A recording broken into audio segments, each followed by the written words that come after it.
Hello, hello, happy Wednesday. So excited to be here with you guys and super excited to have Ricky here with us from Break the Weight.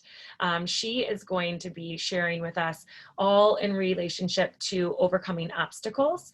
And because of what every human is experiencing, and specifically, those of you that are jumping on and are stylist, we understand, we are with you. We have leaders, our leadership team, we have salon owners who have been heavily impacted. We have independent artists, we have freelancers, we have, all of us, distribution, losing customers. The reality is that this is an experience that we're going through.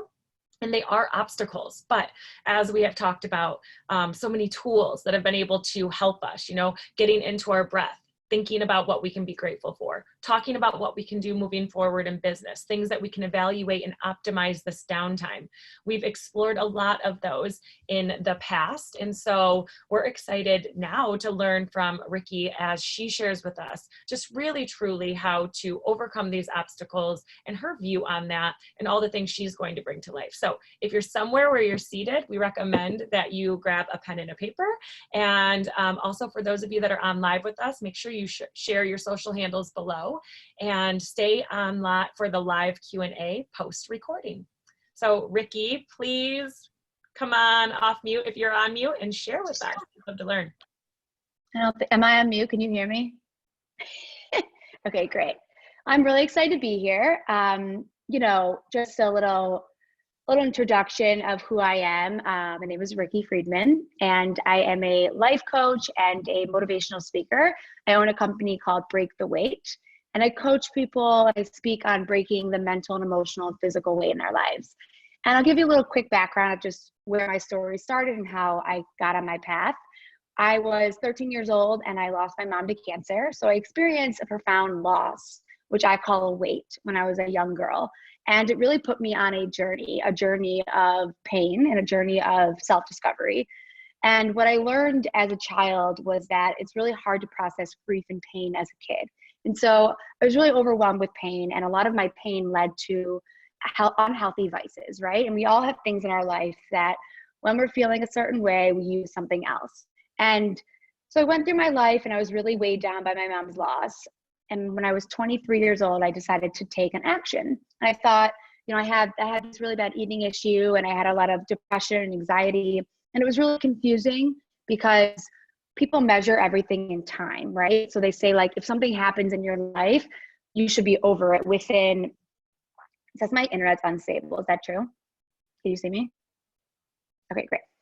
So what I'm saying is people measure everything in time. So when you go through something dramatic, or you go through something hard, such as grief, or you lose a job, or you get your heart broken, everyone says time heals everything, right? So I kept waiting for time to make me feel better. But as time went on, nothing changed. I felt worse. And I didn't understand it. And the reason I didn't understand it was because I measured it wrong. You can't measure everything in time, because what I learned was that if you don't do something with time doesn't move, right? And so every day would pass and I would just be sitting there in my pain. And so I decided to take an action. I decided to become a health and life coach when I was 23 years old. So it's like 10 years ago, before everyone in the world decided to become a life and health coach. And the goal for me, really, I didn't really have a goal in mind. I just needed to take an action. I had really bad eating issues and really bad body image issues. So I thought, okay, if I become a health coach, like maybe I'll learn healthier coping skills to apply to myself. So I did this program, and literally 1 month later, my friend showed up at my front porch. She knocked on my door and she was standing there. She was like, I need you to help me. And I asked her, what do you want me to help you with? And she needed me to help her lose 150 pounds of physical weight. Let's keep in mind that I had never, ever helped anyone do anything of that kind of substance before. I just enrolled in this program, and I really wasn't in a position, or so I thought, to be a leader.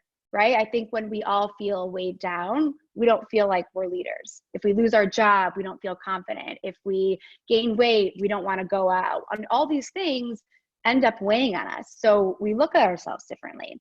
And then she said, I believe in you, and I really think you could be good at this. So long story short, because I don't want to use the whole time for this, but I built her a daily system. I started to apply this theory that the small stuff was the big stuff when it came to navigating through change and navigating through pain. And so I built her a simple daily system. I had her track her food, walk 10,000 steps a day, and you can take notes wherever you guys want, and drink 2 liters of water. 3 really simple things I had applied to my own life.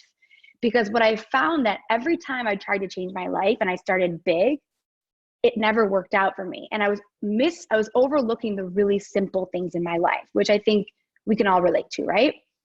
And so I built this daily system and I coached her for a month. And I would hang out with her every single day. We would take our walks together. We would eat together. She would follow the system. We kept it to ourselves though. And in the first month, she lost 25 pounds. So I was like, wow, I'm kind of good at this. And this is fun. And this is working. But I had this really gut feeling that she was going to quit. And so it was the first time in my life that I felt like I had a purpose and I was a leader in a way that I never thought that I could lead before. And so I said to her, you know, Lulu, I don't want this process to stop. And I think the best way for us to keep going is if we include every single person in on the journey. And so I decided that we should make our experience public. So we created a blog called Break the Weight, which is my company name.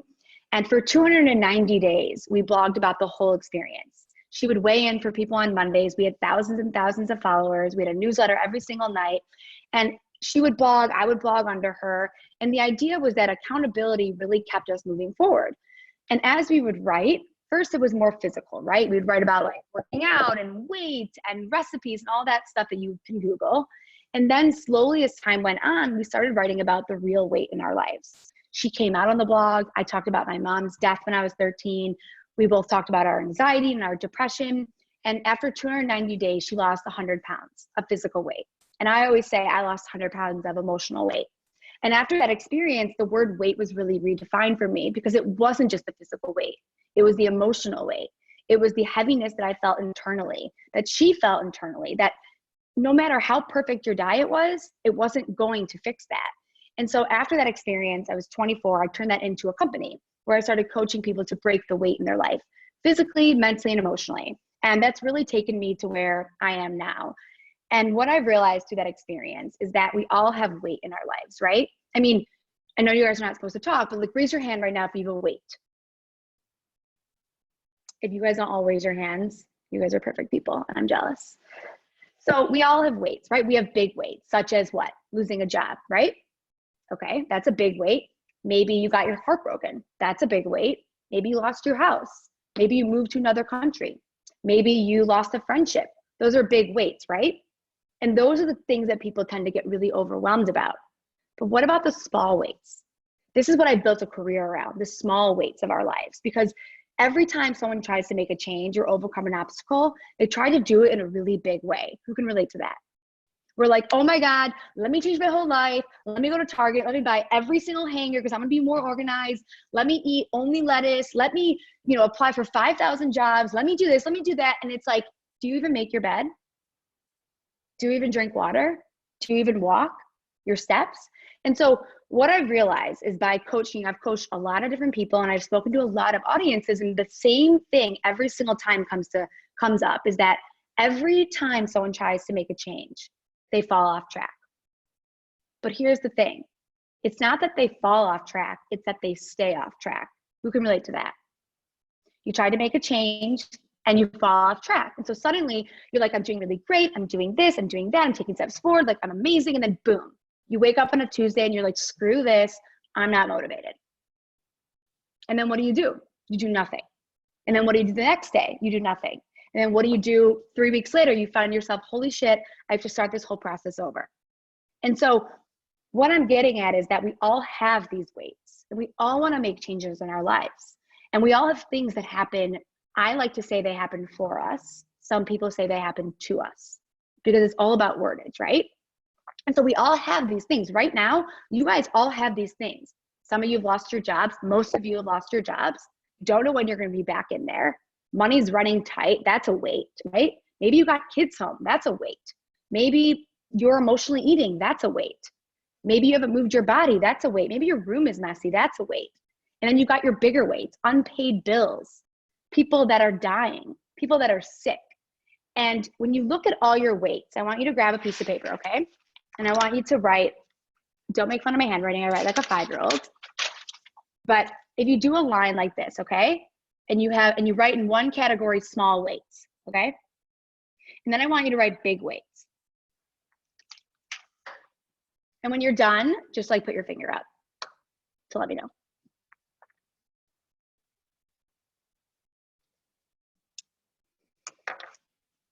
Okay, great.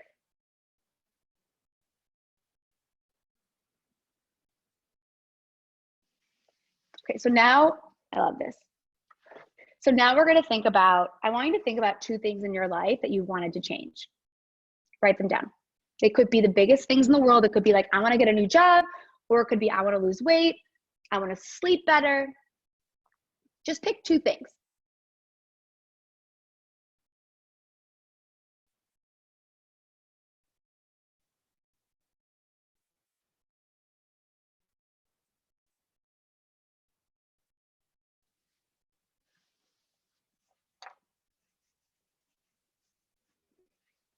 Okay, so now you can still write it down. Don't worry, you don't have to be done, but I'm gonna talk as you write.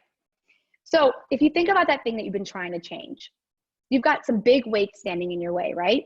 And you've got small weights standing in your way. I want you to write down every small weight that stands in your way of completing that goal. So if my goal was I wanted to move my body more, I could say that my small weights were that, you know, my small weights would be that, you know, every time I work out, I set a goal to work out for an hour every week. It's too big of a goal. So a small weight would be that instead of me trying to do everything at once, I would break that down. So small weight for me, what gets in my way? I don't set my alarm. That's a small weight. I say I'm gonna work out tomorrow and I don't set my alarm. What's a big weight? I lose motivation. What's another small weight? I'm exhausted. What's a big weight? I have anxiety. So write down, because here's the thing, we all have goals. And we all have big things standing in our way, but we have a lot of small things standing in our way. It's usually not the big stuff in our life that weighs us down, it's the small stuff. So if you look at your goals, whatever they may be, and you say, okay, I wanna do X. And if you look at all the small things that are really standing in your way, you could pick 1 or 2 things from the small weight list. And you could say, you know what? If I just changed these 2 things, and I don't worry, I know what the big weights are, but I'm just not even gonna go there right now. I'm gonna leave the big weights where they are. I'm gonna look at the small weights. And you say, okay, you know what? I'm sleeping in too much. I am, you know, my fridge isn't stocked. My bedroom is messy. All these little small weights. Every time I say something, it's so funny. I see like one of you smiling as if like that's the thing that I just named for you. So you look at these small weights in your life and you can pick 2 things from that list. And what if the only thing you did that this month was to change those 2 things? So let's say I want to eat healthier and certain things are standing in my way. My way would be, you know what? I never have a stocked refrigerator. I don't know what I'm eating. I don't write it down. I don't drink enough water. So I'm dehydrated would be a small weight, right? This is amazing. Jackie's laughing at all these. So dehydration is a small weight. You could fix that, right? Not writing my food down is a small weight. You could fix that. Not having a stocked fridge would be a small weight. But instead of being like, I'm gonna change my whole diet, I'm gonna work out 7 days a week, you start with 3 or 2 things that you could implement to your life right away. So maybe you start tracking your food. Maybe you start drinking 2 liters of water. Maybe you start setting your alarm 15 minutes earlier every single day for the next week. What if you took the big changes you wanted to make in your life and broke them down into small, actionable steps? Would the change happen right away? No, but it would happen in a way that you will be able to sustain it. And here's the crazy thing about change is that when you change something in your life that's small, it has a ripple effect on everything else in your life. So let's say you want to get into shape and the small weights that are affecting you, that are weighing you down, are not setting your alarm to go work out, you know, not putting your gym shoes somewhere to see it, not having accountability, not having energy. What could you do? What things could you add into your life? Think about it. You could start setting your alarm differently. You could start tracking your food. You could start drinking 2 liters of water. You could start with a 20-minute workout 3 days a week instead of an hour workout 7 days a week. And so often we have these big weights and these small weights in our lives. And if you make your list and you say, wow, the things that are really holding me back, they're not even big. They're like small. They're like unpaid bills, you know, clothes on the ground, crappy food in the fridge, lack of water, lack of movement. I mean, these are small weights that are standing in your way. And if you think you can tackle the big weights without tackling the small weights, it's not going to happen. Because the small weights, once you get rid of them, you can feel lighter to attack the big weights. Does that make sense? And here's the other thing that I think is really, really important. So you look at this list and you say, okay, here are the small weights. Here's my 1 or 2 goals. Here are the small things that are standing in my way, the small heaviness. Here are the big weights that are standing in my way. And usually the big weights are more internal. They're like depression and anxiety and maybe a relationship, maybe a death, a loss of a job. But it's too hard to start with the big weights. So you have to start with the small stuff and it will lead you to the big stuff. But here's the other thing. Instead of taking things away from yourself and saying, I can't eat that, or I can't do this, what if you focus on adding things into your life, right? What are positive things that you could add into your life instead of take away? So instead of restricting yourself and saying, I can't eat this, what if the thing that you did was, you know what? I'm going to start implementing 1 healthy breakfast. Does that make sense? So yeah, that's a good question. What's a big weight from your industry? You guys they can go off mute. And you can unmute yourself.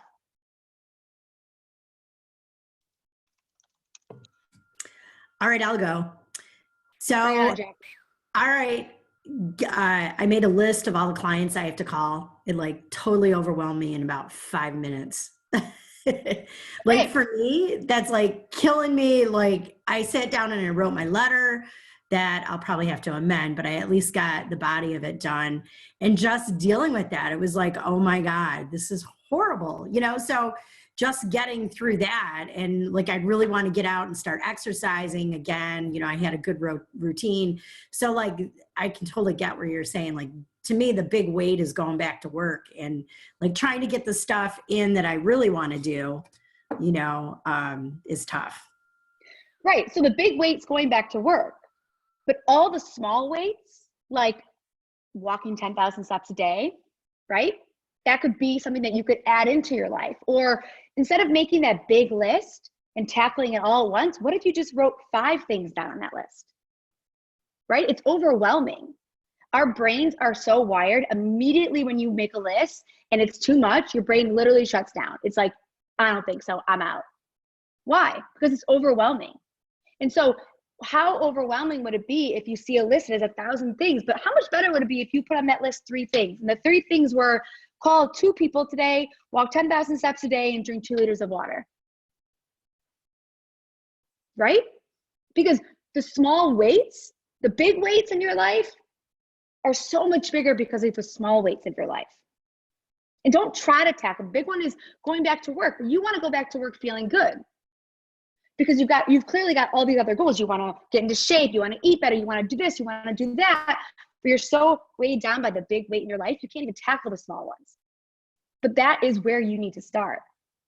And so simply adding in 10,000 steps a day. Because what is that? That's something you don't do right now. So instead of taking something away from yourself and being like, I can't do this unless I work out for an hour. Where's that going to get you? Again, your brain's going to go, I'm not working out for an hour. You never work out for an hour. Why the hell are we working out for an hour? That's what your brain's going to say. But if you say to yourself, you know what? 20 minutes a day. That's pretty easy. You could wrap your head around that. And then what's that going to do for you? That's going to take stress and anxiety away from you. And then what's going to happen to the big weight? It's not going to be so heavy because you're finding a release within the small weights. Does that make sense?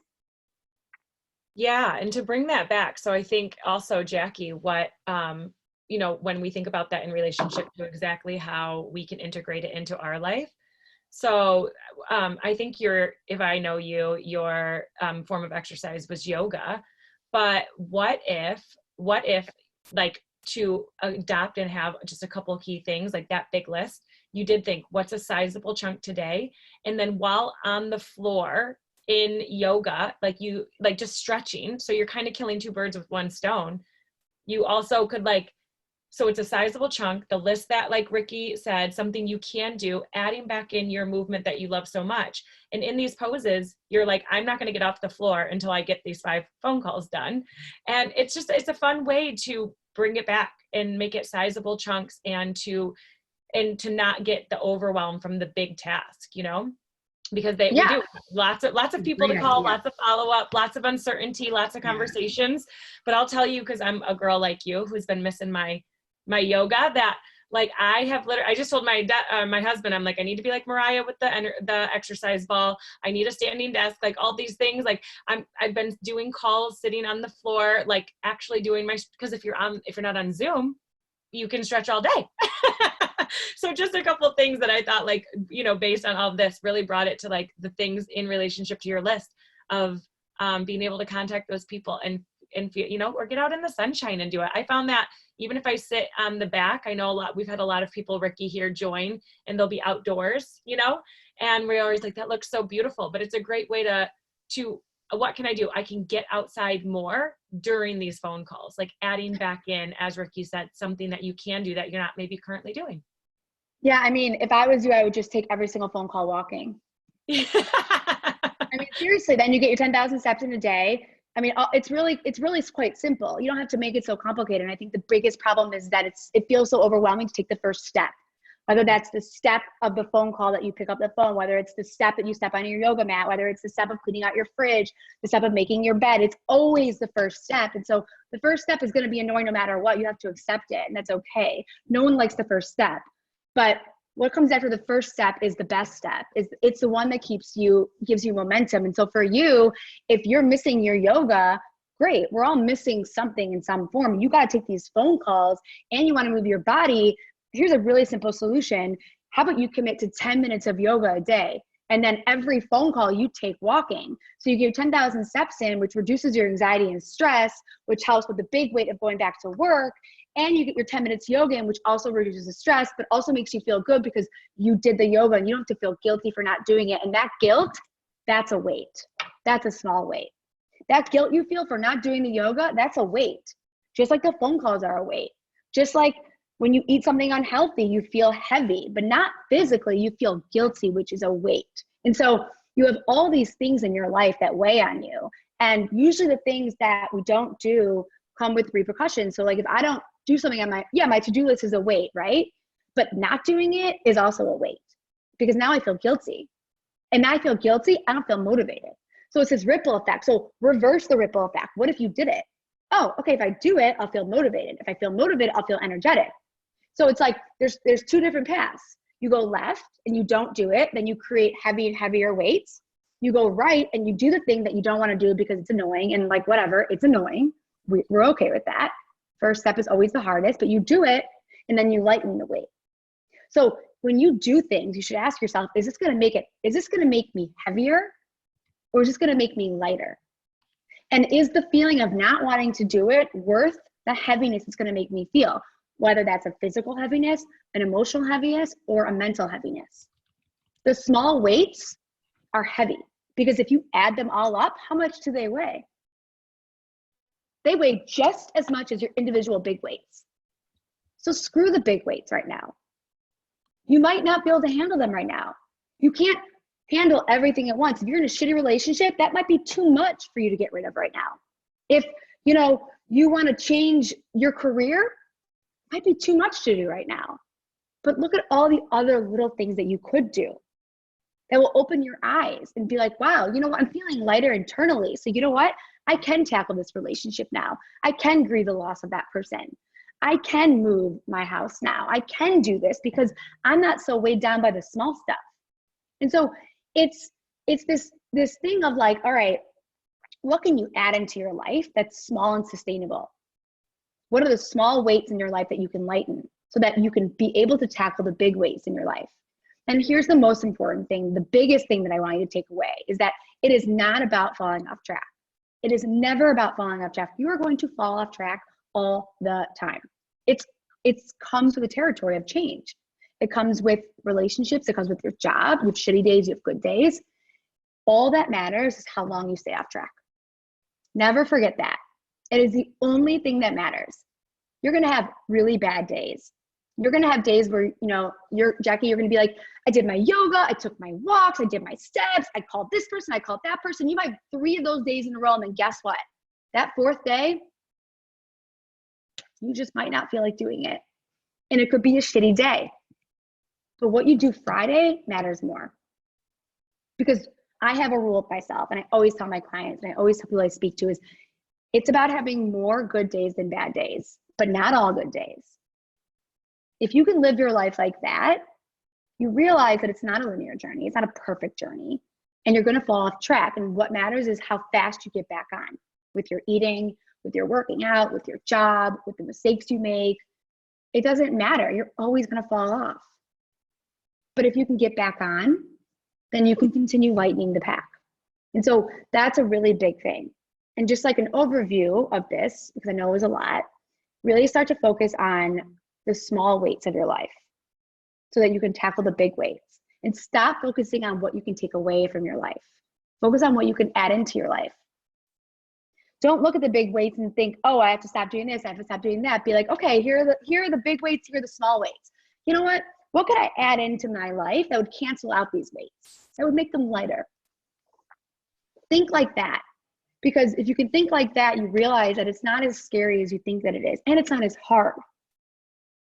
And you're gonna wake up, and some days you're gonna feel really friggin' great. Some days you're not. And those are heavier days. But always think to yourself, like, how do I lighten this? What's the simplest, smallest thing that I could do to lighten this? And start there, and only there. Because you can check that off your list. Yeah. Oh, thank you so much for sharing with us. And I literally was envisioning a scale. So yeah, you guys it is. all know, I was envisioning a scale, and like, rather than thinking about what I can remove, thinking about what I could add that would rebalance that scale for me. And so I loved it. I loved it. Thank you so much, Ricky. And thank you all for attending, and those that watch in the future. And also,